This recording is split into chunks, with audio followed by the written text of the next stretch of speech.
Aquí tenemos el mismo gráfico que vimos hace un momento, pero ya en bloques.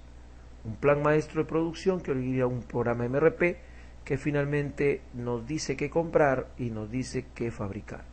Quiero que observen que debe haber un sentido de comunicación, por eso es importante el manejo de las bases de datos, archivos de inventarios, de estructura de productos, que son los BOMs o listas de materiales, y los históricos de venta, pero finalmente esto nos da como resultado la alimentación de archivos actualizados de estados de inventario. Por eso tiene que haber una comunicación muy estrecha entre lo que la empresa tiene y lo que el MRP puede producir.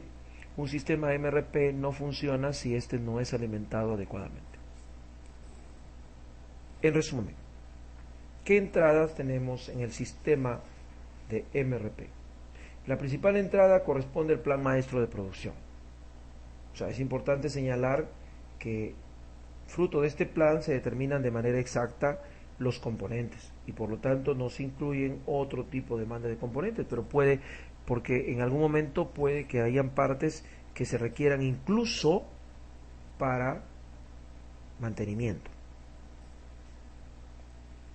¿Qué datos principales tenemos para tomar decisión? Obviamente la lista de materiales, pero vamos a hablar aquí de algunas ventajas que tiene el MRP. Tomar decisiones basado en MRP es sencillo, primero porque no necesitamos un número elevado de datos. Hay un proceso algorítmico que hay que aprender y hay que seguir y hay que ejecutar, pero finalmente el proceso termina diciendo concretamente qué necesitamos.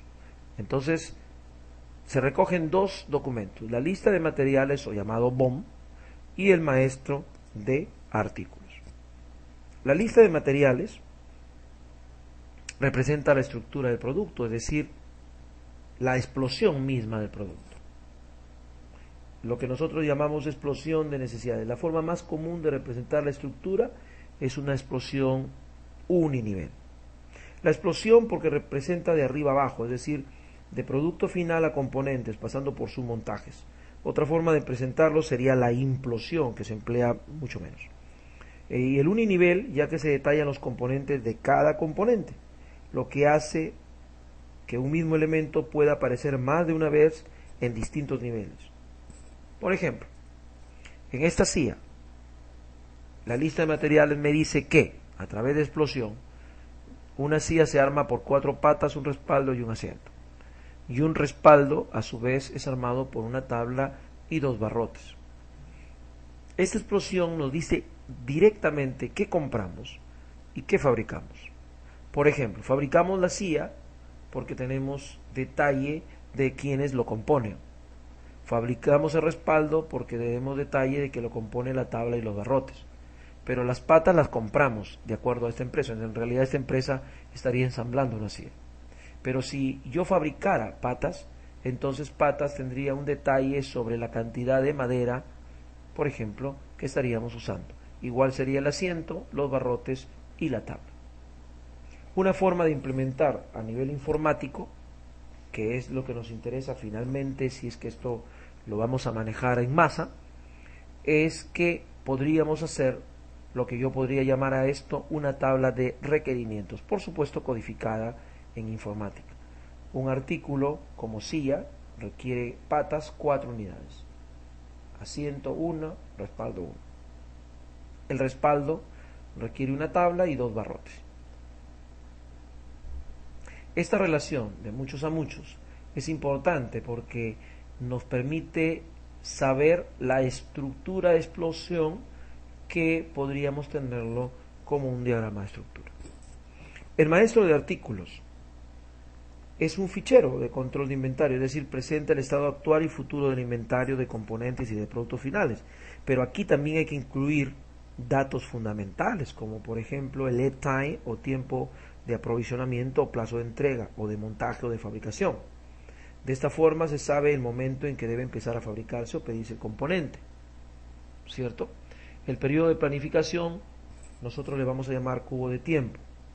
La forma gráfica de representar el maestro de artículos se denomina decalaje en el tiempo y consiste en un diagrama de Gantt, que lo vamos a ver más adelante. Ahora, Por ejemplo, en la implementación del maestro tenemos el artículo, cuánto inventario tenemos en el almacén, cuál es su stock mínimo, perdón, su pedido mínimo.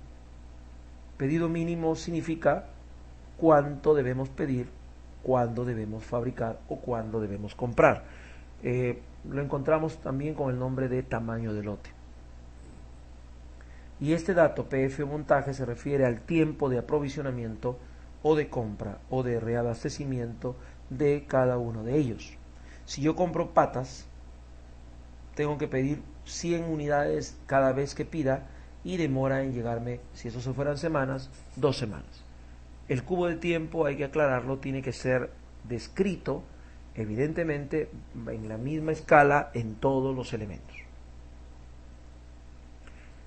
¿Cuáles son las salidas del MRP? Uno de los principales problemas de los sistemas MRP, los antiguos, es que había una cantidad enorme de información, ¿no? Algunos informes eran importantes, pero la mayoría no tenían apenas utilidad. Para evitar, los programadores crearon los sistemas de variación neta, que recogen en un informe el estado final. En realidad, el MRP te da dos tipos de informes. Los informes primarios, que sería el plan de materiales, lo que nosotros comúnmente llamamos lo que debemos comprar o lo que debemos fabricar, y los informes secundarios, que podrían ser útiles, entre otras cosas, para roturas de stock, análisis de productos, ABC, y por qué no, incluso presupuesto y recurso financiero. En el próximo video vemos algunos ejemplos.